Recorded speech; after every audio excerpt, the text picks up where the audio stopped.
두 번째 사연은 우리 진토 씨가 한번 뽑아보도록 하겠습니다. 네. 뭡니까? 방송국 귀신. 아, 방송국 귀신. 방송국 굉장히 유명하죠. 우리 방송국에서 귀신 나온다는 거는 굉장히 뭐 오래전부터 연습실에서 귀신 나온다. 그리고 뭐 스튜디오에서 귀신 나온다. 그리고 방송국에 귀신이 많다. 그럼 방송국 괴담이 많은 이유가 있을까요? 방송국 괴담이 많은 이유 지금 이 자리도 있지 않을까요? 있을 수도 있죠. 그럼 이런 귀신들이 왜 네. 방송국 같은 이런 데를 되게 좋아하는 걸까요? 방송국은 일단은 사람들도 많고 방송국에는 마이크의 음량, 목소리를 전달하는 시스템이 많잖아요. 그래서 제가 한번 얘기를 했었는데 노래방이나 이제 그 녹음실에서 귀신들이 많이 오는 이유 중 하나가 여러 가지 뭐 이유는 있겠지만 음악을 좋아해서 또 뭐 이런 것도 있겠지만 자기 목소리를 전달할 수 있는 유일한 공간이기 때문에. 아, 그러면 제가 지금 실제로 사용하고 있는 스튜디오에서 귀신이 나올 수도 있다는 겁니까? 있습니다. 아, 있다고요, 저는? 있습니다. 아, 같이 하고 있는 거예요, 방송? 근데 카노 씨를 보면 일단 그 귀신에 대한 이런 부분에서 굉장히 둔할 것 같아요. 저도 네, 그 둔할 생각 것 합니다. 같아요. 귀신이 귀에다 대놓고 카노야 놀자 이래도 막 이럴 것 같아서 보통 귀신 입장에서는 좀 뭐 어느 정도 이렇게 건드려서 반응이 있어야 되는데 맞아. 이게 재밌거든요. 네. 저도 이제 얘 놀리는 재미로 사는데 카노 씨 이렇게 놀리면 뭐가 없어요. 왜 그런 거라고 생각해요? 본인도 놀리는 입장이 좋은 거죠? 놀림 받는 것보다. 그쵸. 놀림 당하고 싶진 않죠? 저하고 좀 같은 성향이네요. 그쵸. 카노 씨 같은 경우에는 약간 좀 뭐라 그래야지 둔한 성격. 그 연예인 사주랑 무당 사주가 거의 비슷하다는 말이 있는데 그거는 왜 그런 걸까요? 아 맞아, 나도 들어봤어. 연예인 사주하고 무당 사주가 비슷하는 말, 그거 좋은 질문인 것 같아. 비슷하다는 거. 연예인 사주와 무당 사주가 비슷하다잖아요. 아 같은 사주는 아닌 거네. 그렇죠. 같은 사주는 아닌데 왜 비슷하다라고 얘기를 하냐면 남들 앞에 서야 되고 그리고 춤을 추고 노래를 하고 사람을 상대하면서 돌아다니잖아요. 그런 부분들에서 좀 화려한 좀 직업 자체가 소리와 좀 화려한 색깔이 들어간 직업을 가졌다 해서 좀 비슷하다고 표현을 많이 해요. 아, 그리고 또 하나 질문이 있는데 그 영화 현장이나 녹음실에서 귀신을 보거나 귀신의 목소리가 들린다면 흥행하거나 대박 난다는 말이 있는데 그 말은 왜 나온 걸까요? 그건 내가 알지. 일단 마케팅이 돼요. 귀신이 나왔다는 부분에서 이슈가 엄청나게 되거든요. 그리고 이제 심리적으로 봤을 때 야, 저 영화 옛날에 많이 사용했던 방법이거든요. 그런 의미라고 생각하시면 될 것 같습니다. 그래서 우리 진또님께서 네. 그 방송국에서 본 사연은 과연 무엇인지 궁금하지 않습니까? 많이 궁금합니다. 네, 한번 읊어주시면 감사하겠습니다.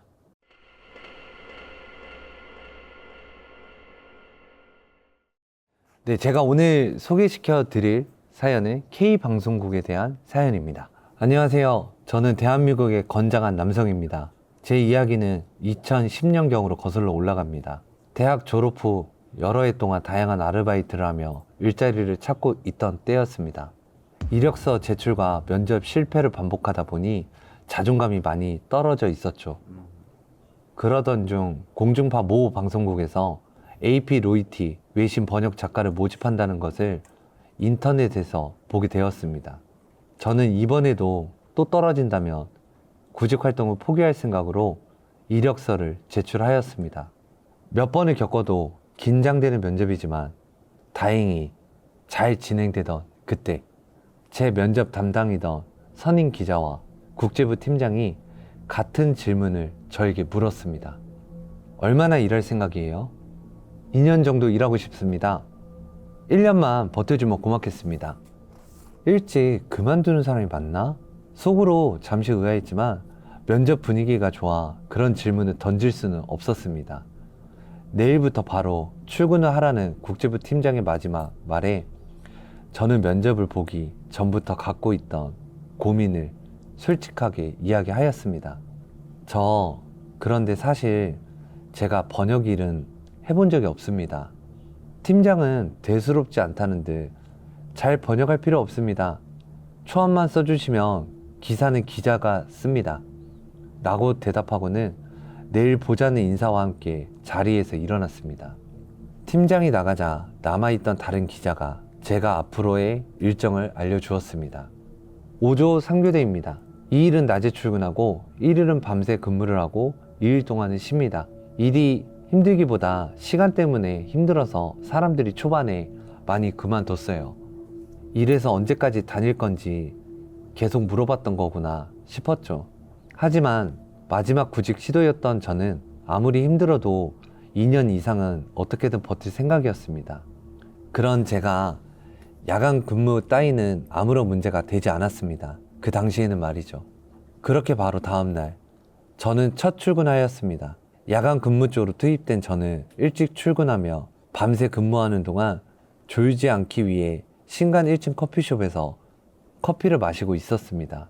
TV에서만 보던 연예인이 지나가는 것도 구경하고 앞으로 해야 할 일에 대해 고민도 하며 시간을 보내던 저는 출근 첫날부터 커피를 얼룩진 바지를 입고 사람들과 첫 인사를 나눌 생각을 하니 그냥 집으로 가고 싶다는 생각을 수십 번도 더 했던 것 같습니다. 이것이 불행의 시작이었을까요? 출근 첫날 업무를 한참 설명해 주던 선임 번역 작가는 제가 금세 편해졌는지 이것저것 말을 건네기 시작했습니다. 어떤 분은 업무를 설명하면 이런 일을 할 줄 몰랐습니다 라면서 그냥 출근하자마자 바로 집으로 가는 사람도 있었어요. 그런데 말의 절반은 전에 입사했던 사람들이 금방 이런저런 이유로 관두고 나갔다는 얘기였죠. 그리고 모든 이유는 회사나 본인들의 탓이 아닌 관둔 사람들의 나약한 의지인 것처럼 말했습니다. 저도 사실 너무 힘들면 2년만 채우고 다른 곳으로 이직할 생각부터 했던지라 딱히 대답할 말은 없었죠. 그냥 그렇군요 하며 어색하게 웃으며 넘겼습니다. 하지만 저는 곧 그만두고 나간 수많은 퇴사자들의 마음을 이해하게 되었습니다. 이곳에서 일하면서 가장 먼저 느낀 것은 텃세가 너무 심하다는 것이었습니다. 이전부터 근무해온 번역 작가 4명은 본인들의 임의대로 주간조와 야간조를 나누어 근무하고 있었습니다. 설명과는 달리 기존 번역 작가들은 교대 근무를 하지 않았기 때문에 저 혼자 밤낮으로 일을 해야 하는 상황들이 종종 발생했습니다. 그렇게 밤새 꼬박 하루를 일하고 이틀을 내리 쉬어도 다음날 근무 때는 시차 적응이 안 돼 생활이 불규칙해졌죠. 또한 이전부터 근무해온 번역 작가들은 이미 서로 끈끈해져 있었고 신입이 자주 그만두며 바뀌다 보니 저도 곧 떠날 사람처럼 대했습니다. 그들과 어울릴 수 없던 저는 겉돌 수밖에 없었고 그러다 보니 당연히 일에도 점점 지장이 생길 수밖에 없었습니다. 일이 힘든 것이 아니라 사람이 힘들다는 말이 있죠. 그 당시에는 그 말이 그렇게 공감이 가더라고요. 가장 많은 외신 뉴스가 전송되는 야간 시간이 번역 작가들에게는 가장 기피하는 근무 시간입니다. BBC나 CNN 같은 해외 방송사의 보도 시간이 주로 우리나라의 야간 시간대에 몰려있기 때문이죠. 그러나 밤을 새워 힘들게 일하고도 아침이 되면 다음 근무자가 와서는 일을 망쳐놓았다며 오전 내내 꾸짖는 일이 잦았고 본인의 일거리까지 넘기는 것은 일상이었습니다. 가뜩이나 밤을 새워 피곤한데 당연히 퇴근조차 할 수 없는 날이 늘어났고 그 외에도 불합리한 업무 지시와 직장 괴롭힘이 계속 이어져 갔습니다. 저는 번역일 이외에도 잡다한 일들을 많이 맡았었습니다. 그중 하나는 보도본부에서 외신 뉴스를 녹화하여 편집실로 전달하는 것이었습니다. 그렇게 편집실을 자주 오가다 보니 자연스럽게 편집실 직원들이나 FD들과 가까워졌습니다. 덕분에 저를 제일 힘들게 하였던 텃세 문제도 다른 직원들과 친해지며 많이 좋아졌고 업무도 점점 시간이 지나자 요령이 늘어 야간 근무를 할 때에는 시간이 날 때마다 쪽잠을 자며 체력 조절을 하였습니다. 국제부 부서 한쪽에는 등을 편안하게 기대 누울 수 있는 비치 체어가 있었는데 새벽에 혼자 있을 때 잠깐 쪽잠을 자기에는 딱 좋은 장소였죠. 그렇게 차츰 회사에 적응을 해가다 보니 어느덧 1년의 시간이 지났습니다. 그러던 어느 날 제 면접 담당이었던 국제부 팀장이 해외 특파원으로 출국하게 되며 밥을 한 끼 먹자며 연락이 왔습니다. 팀장은 제게 점심을 사주며 말하더군요. 그만두고 나가는 사람이 워낙 많아서 골칫거리 부서였는데 자네가 잘 버텨줘서 너무 고맙네. 감사의 인사를 듣고 나니 제가 하는 일이 힘든 일이 맞았구나 싶었습니다. 거기 부서 사람들이 워낙 좀 그래. 앞으로도 그냥 그러려니 해. 일을 하다 보면 다른 부서 사람들이 이미 그만둔 번역 작가들을 찾는 일이 있곤 했습니다. 물어보는 사람들마다 제 부서 눈치를 보거나 묻는 이유가 좋지 않은 느낌이었지만 그때마다 저는 더 좋은 곳으로 이직하신 것 같아요 라고 답하곤 했죠. 그런데 이렇게 팀장의 말을 듣고 나니 방송국 사람들도 다 우리 부서의 문제를 알고 있구나, 나만 겪은 일이 아니구나 하는 확신을 갖게 되었습니다. 1년이라는 시간을 잘 버틴 제 스스로가 대견해졌죠. 그리고 그렇게 1년을 더 버텨 2012년이 된 어느 겨울날 CCTV로 제가 쪽잠을 자는 모습을 본 것인지 한 간부가 국제부 부장에게 비치 체어를 치우라고 하더군요. 그 후로부터는 어쩔 수 없이 편집실로 가 쪽잠을 잘 수밖에 없었습니다. 편집실의 구조는 단순했습니다. 문을 열고 들어가면 양쪽으로 편집용 컴퓨터들이 주르륵 놓여 있었고 정면에는 가벽과 같은 칸막이를 설치하여 아카이브라고 불리는 서버실 공간이 있었습니다. 제가 야간 근무를 할 때에는 모두가 퇴근한 밤에 혼자 편집실로 가서 외신 뉴스 녹화본 테이프를 보관함에 두고 나오는 일이 많았었습니다. 항상 아무도 없는 시간에 가다 보니 늘 으스스한 느낌이 들기도 했습니다. 하지만 편집실이 좋은 점도 있었습니다. 편집실에는 소파도 있어서 편하게 누울 수가 있었거든요. 또한 국영방송사라 겨울밤에는 에너지 절약을 위해 난방을 줄이기에 다른 사무실은 매우 추웠지만 편집실은 기계 연료 늘 훈훈했죠. 맞지. 그래서 어느 순간부터는 두려움을 이기고 편집실 소파에서 잠을 청하는 일이 잦아졌습니다. 그렇게 그날도 편집실에서 쪽잠을 자고 있었습니다. 시간은 아마 새벽 2, 3시쯤이었던 것 같아요. 저희 부서는 자정 무렵이 잠깐 한가한 시간대입니다. 2, 3시쯤이면 외신이 쌓이기 시작하고 그 외신 입력을 빠르게 모두 마쳐야 5시에 출근하는 기자들이 아침 기사를 쓰기 시작하죠. 이 작업이 늦으면 기자들이 아침 뉴스를 못 쓰기 때문에 알림을 분명 맞춰놓고 잠이 들었는데 눈을 떠보니 한참 일하고 있어야 할 시간이었던 것입니다. 다급히 핸드폰을 보니 알람 시간은 한참 전에 지나 있었고 너무 놀라 편집실 벽에 걸린 시계도 확인해 보았습니다. 역시 새벽을 한참 넘긴 시간이었습니다. 벗어두었던 신발을 급히 찾아 부랴부랴 신고 덮고 잤던 외투도 정신없이 입으며 다시 벽시계를 확인하는 순간 편집실 천장이 뭔가 이상했습니다. 자기 전까지만 해도 보지 못했던 것이 보이는 겁니다. 그건 분명 사람이었습니다. 저는 그 자리에서 움직이지도 못한 채 눈을 감았다 떠보았습니다. 다시 봐도 사람이었습니다. 편집실 천장에 단발머리 여자의 실루엣이 대롱대롱 매달려 있었습니다. 혹시 내가 지금 가위에 눌렸나 싶어서 팔다리를 움직여 보았습니다. 움직여지더군요. 그럼 내가 지금 보고 있는 게 현실이 맞나? 불을 켜 확인하고 싶었지만 편집실은 입구에 있는 철문에 모든 전등 스위치가 모여 있기 때문에 안에서는 불을 켤 수조차 없었습니다. 겨우 핸드폰 빛으로 앞을 비춰 보았습니다. 단발머리 실루엣 여자는 천장에 달린 끈에 목이 묶여 제 쪽으로 조금씩 흔들리고 있었습니다.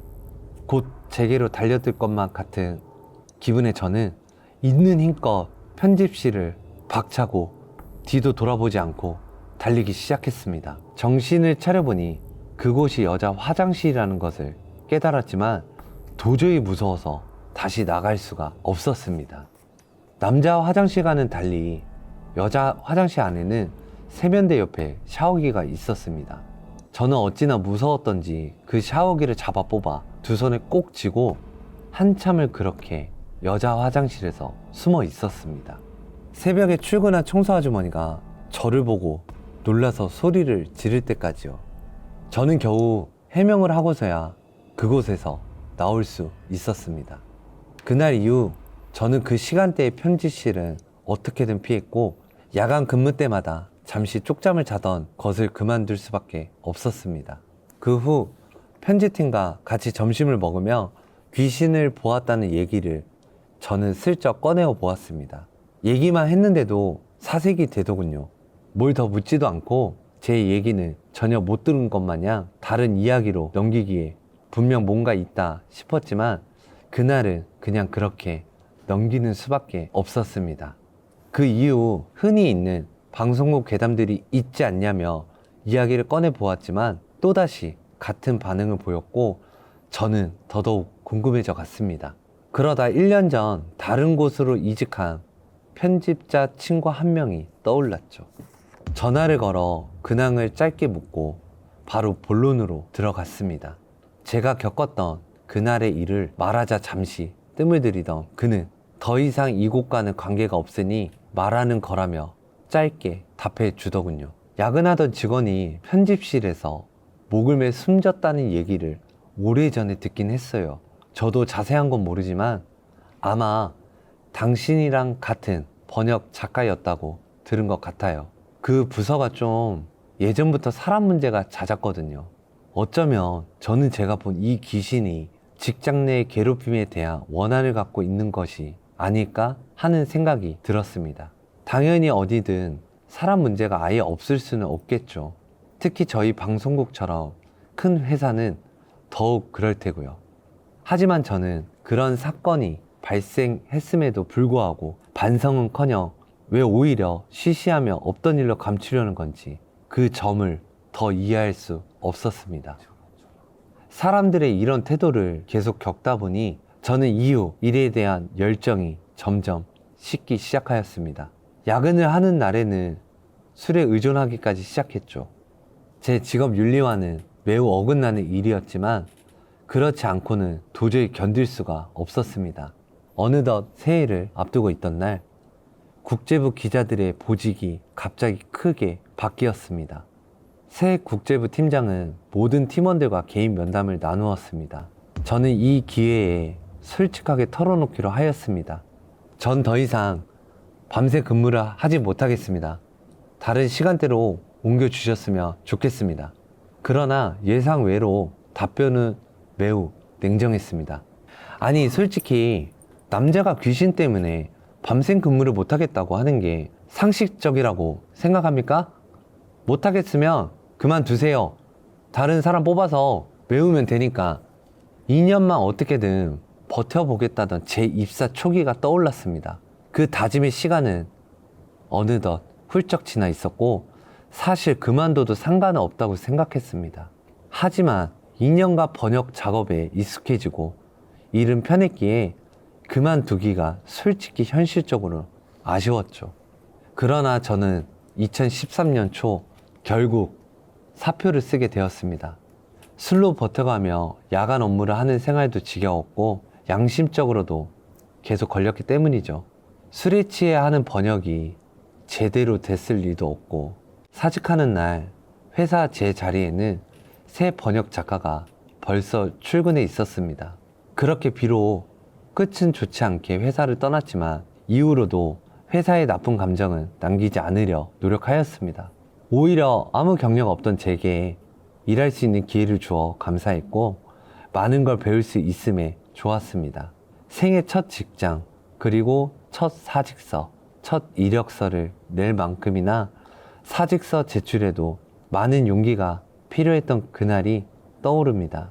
그렇게 사표를 낸 다음 날 우연하게도 외할머니가 갑자기 돌아가셨습니다. 급히 시골로 내려가 사촌들과 함께 상주 역할을 하게 되었죠. 사촌들이 제게 어떻게 지냈냐고 묻기에 그냥 아직도 방송국에서 번역 일을 하고 있다고 말하였습니다. 편집실에서 본 단발머리 귀신과 방송국에서 겪은 제 불합리한 일들을 말하여 굳이 안주거리 삼고 싶지 않았기 때문이었죠. 그렇게 사촌들과 밤새 돌아가며 향을 지키다가 잠에 든 저는 꿈 하나를 꾸게 되었습니다. 분명 전 사표를 냈는데 출근을 하고 있었습니다. 회사에 도착해 익숙하게 외신 뉴스를 테이프에 녹화하고 편집실로 향했습니다. 테이프를 보관함에 두고 서버실 의자를 하나 챙겨 편집실로 들어가자 익숙한 단발머리 여자가 보였습니다. 여전히 천장에서 흔들흔들 제게 다가올 것처럼 매달려 있었습니다. 저는 의자를 받고 올라가 여자의 목에 메인 끈을 풀었습니다. 그리고 끈이 풀림과 동시에 꿈에서 깼습니다. 외할머니 장례 기간 내내 저는 삶의 선택에 대해 제 인생에서 가장 깊이 고민했던 것 같습니다. 더 오래 그곳에서 그런 동료들과 일을 해야 했다면 과연 저도 그런 선택을 했을까? 그런 환경이라면 누구나 한 번쯤은 생각할 수 있다고 생각합니다. 퇴사하고 약 한 달여의 시간이 흐른 후 그 부서에서 결국 큰 소동이 있었다고 전해 들었습니다. 무슨 큰 소동이 있었는지 여전히 시시한 채 말이죠. 만약 회사에 계속 남아 있었더라면 저 역시 휩쓸렸을 것이라는 생각이 들자 그 시기를 피하게 된 점에서는 다행이라 생각이 듭니다. 비록 회사를 그만둔 후에 제 삶도 평탄치만은 않았지만요. 누구나 자신에게 맞는 곳과 맞지 않은 곳이 있습니다. 억지로 참아가며 힘들게 버티기보다는 그곳을 떠나는 용기를 가져보는 것이 좋지 않겠냐고 저는 말하곤 합니다. 출근 첫날 커피를 쏟은 내가 그냥 집으로 돌아가 다른 일을 시작하였다면 제 삶은 또 다른 방향으로 흘러가지 않았을까요? 누구나 마음속에 이런 아쉬움 하나쯤은 안고 살아가는 중이겠죠? 제 사연은 여기까지였습니다. 아니 근데 네네. 편집실에서 왜 그런 극단적인 선택을 했을까요? 편집실. 거기서 안 좋은 일 있었는 거 아니에요? 아니 그 수많은 장소 중에서 왜? 번역 작가 분들이 일하시는 공간이 있잖아요. 근데 왜 하필 편집실에서 그런 극단적인 선택을 했는지. 저도 그게 좀 의문이었어요. 근데 이제 편집실에서 극단적인 선택이 약간 뭐라 그럴까? 이야기를 듣다 보면은 편집실이 가끔 비어있는 시간대가 좀 있었어요. 그러다 보니까 남들의 시선을 좀 약간 피할 수 있는 공간이 거기였지 않을까라는 생각이 드네요. 그죠. 이게 약간 생각해 보면은 그 분의 입장도 어느 정도 이해는 되지만 편집실에서 일하시는 분들은 또 무슨 죄냐. 그렇죠. 그죠. 이 약간은 좀 뭔가 무책임한 행동이죠. 어떻게 보면은 거기 안에서의 뭐 일하시는 분들에 대한 것까지 생각 안 하고 단지 나에 대한 감정으로 인해서 이렇게 어떻게 보면은 제2의 제3의 피해죠. 그렇죠. 이 사연 자체가 저는 좀 약간 되게 리얼하게 네. 전달되는데 정말로 이게 실제로 있었던 일일까요?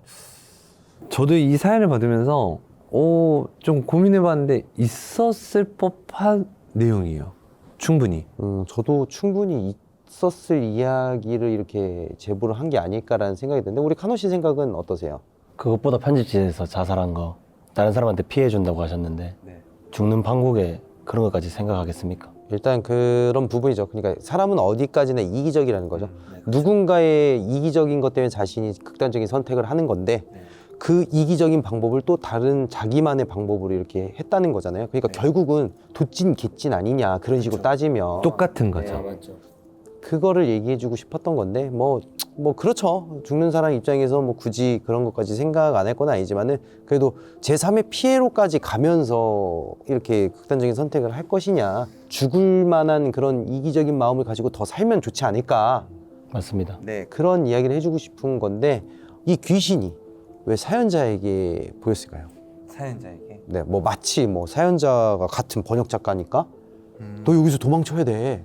아니면 나하고 같은 고통을 받으면 안 돼. 일 그만둬 라고 하는 약간의 시그널? 약간 시그널이었던 것 같아요.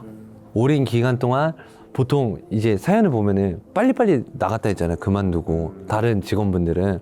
근데 이 사연자분은 오랫동안 버텼잖아요. 근데 이제 그걸 보고 1년이 지난 후의 모습을 보여준 거잖아요. 이제는 경고 같은 시그널이었던 거죠. 나가라. 어떻게 보면 귀신도 텃세를 부리고 있는 게 아니었나. 그럴 수도 있죠. 왜 그 기존에 일했던 사람들한테는 안 나타나고 왜 신인 이런 번역 작가분들에게 나타나는 거냐. 약간 그 그분도 뭔가 텃세를 부리는 게 아닌가. 아니 이거는 단면적인 생각이고 굳이 왜 계속 일하는 사람들을 내쫓을까? 자신과 같은 처지에 놓여져 있기 때문에 도와주기 위해서 나타났다. 혹은 그곳에서 죽었기 때문에 그냥 나타났다. 세 번째로는 약간 좀 텃세를 부리기 위해서 나타났다. 이거는 약간 티적인 생각입니다. 그럼 마지막으로 꿈에서 사연자는 왜 그 여자의 목을 풀어줬을까요? 저는 그렇게 생각했어요. 사연자가 여기서 일을 하면서 되게 회의감도 들고 죄책감도 들고 나가고 싶어 했잖아요. 그리고 여기에서 일했던 사람들의 공감대를 얻었었잖아요.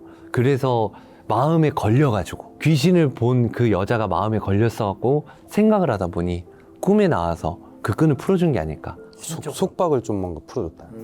심적으로. 자기랑 비슷한 처지에 놓였다고 생각하고. 그치. 저도 근데 진도 형이랑 생각은 비슷한데 자기와 똑같은 상황에 처해져 있다고 생각했지 않을까 본인은. 그래서 나도 그만큼 힘들어서 그만두고 싶었었는데 얘는 그걸 못 버티고 갔다고 생각했으니까 어쨌든 자기는 잘 살아가고 있잖아요. 근데 얘가 죽어서만큼은 고통받지 말라고 나중에 자기한테 해를 끼칠 수도 있으니까 도와줘야겠다 이런 생각을 할 수도 있을 것 같습니다. 전 좀 반대예요. 꿈에서 사연자가 그 여자의 목을 풀어줬다는 의미는 자신이 미련을 다 내려놨다는 뜻이에요. 그러니까 그 여자가 귀신이 아니라 자신의 미래가 투영돼서 그 여자처럼 보였던 거지. 이 일에 얽매여 있던 부분을. 그래서 자신이 그 여자의 목을 풀었다는 거는 이 일에 대한 모든 미련을 내려놨다라는 좀 해석이 되지 않을까. 그렇죠. 그 귀신을 뭐 천도했다, 성불했다 뭐 이런 의미가 아니라 자신이 그 일에 대해서 뭔가 미련이 없었다. 내용 보면은 좀 이걸 푸는 시점에서 자신이 일에 대한 부분에 대해서 모든 걸 내려놓는 시점이 등장을 하거든요. 약간은 좀 자기에 대한 이제 새로운 길을 위해서 번역 작가라는 일에 대한 틀을 벗어난 해방감이 아니었을까. 그것을 꿈으로 자신이 스스로 봤던 게 아니었을까라는 생각이 드는 사연이었던 것 같습니다. 일단 뭐 진실이 어찌 됐든 간에 뭐 상가 고인의 명복을 빌면서 우리 다음 사연으로 넘어가도록 하겠습니다.